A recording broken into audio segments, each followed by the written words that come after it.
White பீன்ஸும் உருளைக்கிழங்கு தான் gravy பண்ண போகிறேன். பீன்ஸ் வந்து பார்த்திங்கன்னா நைட்டே ஊற போட்டுட்டேன். நல்லாவே ஊறிடுச்சு இப்போது.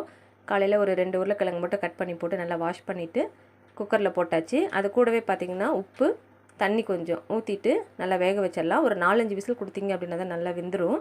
அதுக்கப்புறம் வானலில் கொஞ்சமாக எண்ணெய் ஊற்றிட்டு கடுகு, உளுத்தம் பருப்பு, வடகம் தாளிக்கிறதுக்கு வந்து பார்த்திங்கன்னா சின்ன வெங்காயம் போட்டிங்க அப்படின்னா தான் நல்லாயிருக்கும்.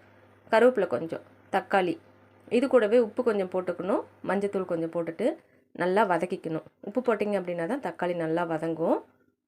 இது கூட பார்த்திங்கன்னா மசாலா நம்மளுக்கு என்ன வேணுமோ அந்த மசாலா நம்ம ஆட் பண்ணிடலாம். அதுக்கப்புறம் 2 வதக்கிட்டு நம்ம வேக வச்சோம் இல்லையா, அதையும் உருளைக்கிழங்கையும் பீன்ஸையும் தூக்கி இதில் போட்டுடலாம். அரைக்கிறதுக்கு பார்த்திங்கன்னா தேங்காய், சோம்பு, பட்டை, லவங்கம், இஞ்சி பூண்டு அதிலேயே போட்டு கூட நம்ம நல்லா அரைச்சிட்டு இதில் ஊற்றிடலாம். இதுக்கு வந்து மிளகாத்தூள், கொத்தமல்லி தூள், உங்களுக்கு ஏதாவது மசாலா, கறி மசாலா எது வேணும்னாலும் போட்டுட்டு தண்ணி கொஞ்சம் ஊற்றி தேவையான உப்பு போட்டு கொதிக்க வச்சு இறக்குனிங்கன்னா நல்ல டேஸ்ட்டான மசாலா ரெடி.